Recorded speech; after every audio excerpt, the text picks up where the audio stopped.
La siguiente estrategia se llama 1 versus 1.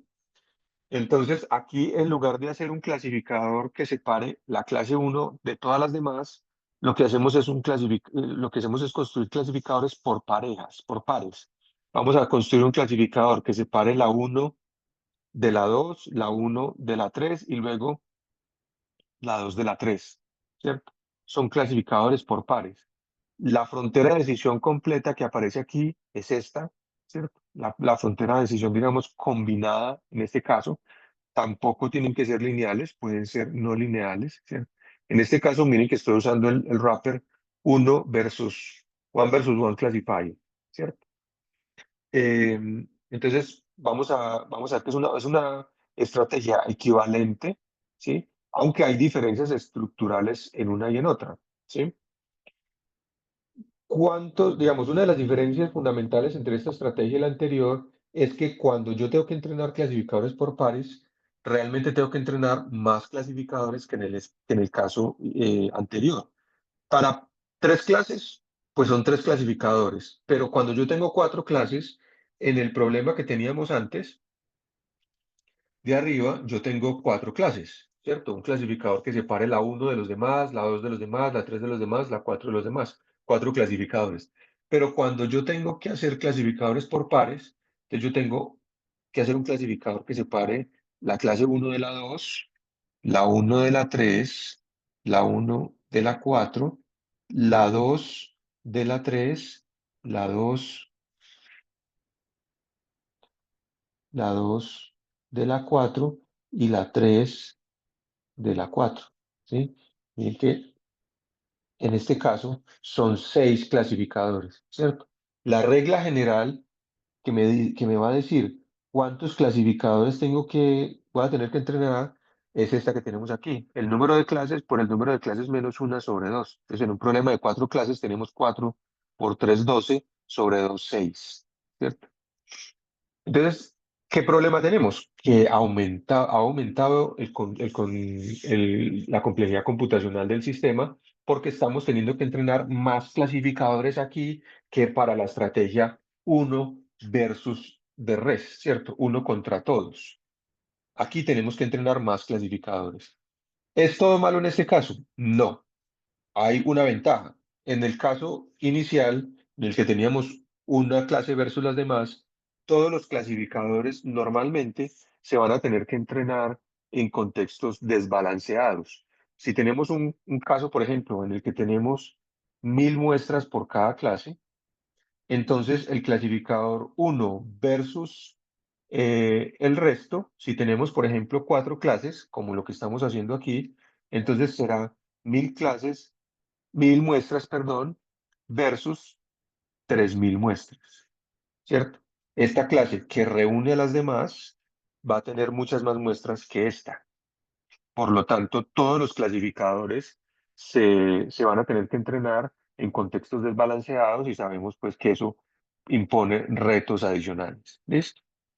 Entonces, en el caso de 1 versus de redes, los clasificadores les toca, digamos, em, sí, resolver problemas desbalanceados. En el problema de 1 contra 1, tenemos que entrenar muchos más clasificadores. ¿Listo? Entonces, cada uno tiene ahí sus ventajas y sus desventajas. Bien. La implementación, pues no tiene nada diferente, simplemente un wrapper al que yo decido cuál es el clasificador base y ya está. ¿Cierto? Bien. Y finalmente tenemos algo que vamos a llamar clasificación jerárquica. La clasificación jerárquica es un esquema de clasificación en el que, nuevamente, yo voy a hacer una clasificación basada en clasificadores binarios, pero entonces lo que voy a hacer es una partición de los datos y los voy a ir partiendo de tal manera que sea capaz, digamos, de tomar la decisión completa. Problema de 2 clases, por ejemplo, podemos hacer 1 y 2 juntas versus 3, 4, ¿cierto? Entonces, cuando este clasificador decida, por ejemplo, que la muestra pertenece a esta clase, entonces construimos aquí un clasificador 1 contra 2 para finalmente poder tomar la decisión, si es clase uno o si es clase 2. Y lo mismo por acá, ¿cierto? Hacemos un clasificador 3 4 para finalmente tomar la decisión de si es clase 3 o clase 4. El asunto es que tenemos una cantidad enorme de posibles combinaciones. Yo puedo hacer uno versus 2, 3 y 4. Si el clasificador dice que es clase uno, entonces ya es clase uno. Entonces, si no, me toca, por ejemplo, hacer 2 versus 3 4. Si dice que es clase 2, entonces ya es clase 2. Y si no, me toca hacer uno 3 versus 4 para poder finalmente asignar las últimas dos clases. El número de clasificadores es el mismo, el que corresponde al número de clases menos una, ¿cierto? Aquí hay uno 2 3, aquí hay uno 2 3, y si seguimos utilizando, digamos, diferentes variantes, pues siempre vamos a tener un número de clasificadores igual y que es igual al número de clases menos una. Este es el contexto, pero esa es la aproximación en la que menos clasificadores tenemos que construir, pero tenemos el problema de cómo organizar este árbol, porque este árbol tiene pues muchísimas combinaciones posibles para construirse. Y ahí pues fácilmente podríamos cometer errores si decidimos la estrategia incorrecta, ¿cierto? Si tenemos un problema en el que tenemos una clase aquí, tenemos otra clase aquí, tenemos, por ejemplo, una clase acá, tenemos otra clase aquí, ¿cierto? Vamos a llamar uno 2 3 4. Y yo decido, por ejemplo, unir uno con 3 versus 2 con 4, ¿cierto? Entonces, ¿qué es lo que yo estoy haciendo aquí? Estoy armando una clase juntando a este grupo con este grupo y luego otra clase juntando a este grupo con este grupo.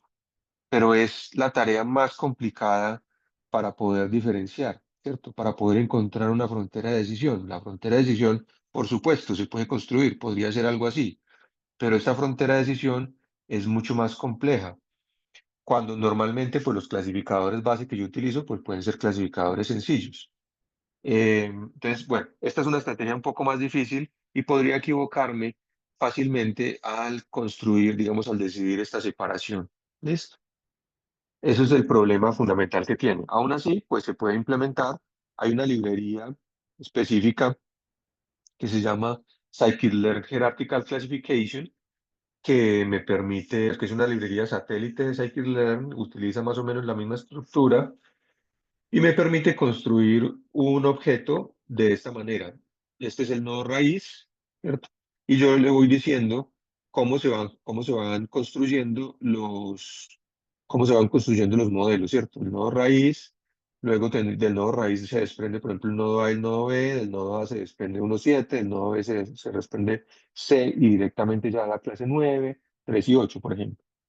Si yo quisiera construir esto sería tan sencillo como construir este diccionario. Root AB, luego nodo A, dos puntos, 1, 7, que es esto, 1, 7. Nodo B es C, 9 y C a su vez es 3, 8. Para el problema que tenemos, que estamos resolviendo, como es un problema de tres clases, entonces lo que yo voy a hacer es esto. El nodo raíz, del cual se desprende la clase 0 directamente, y un nodo A, y el nodo A ya diferencia entre la clase 1 y la clase 2. Lo mismo, puedo entregarle un modelo de clasificación base. Aquí está mi modelo de clasificación base. Y aquí le digo, este es el estimador, esta es la jerarquía de clases que yo quiero que construya y él me construye el modelo, me lo entrena y la frontera de separación que finalmente obtiene. Miren que a diferencia de los casos anteriores, la primera clase que yo separé fue esta versus las demás, 0 versus el resto del nodo. Por eso aparece esta frontera así. Y luego finalmente el nodo que sigue separa esta clase de esta. Entonces miren que la frontera que aparece toma esta forma. ¿Listo?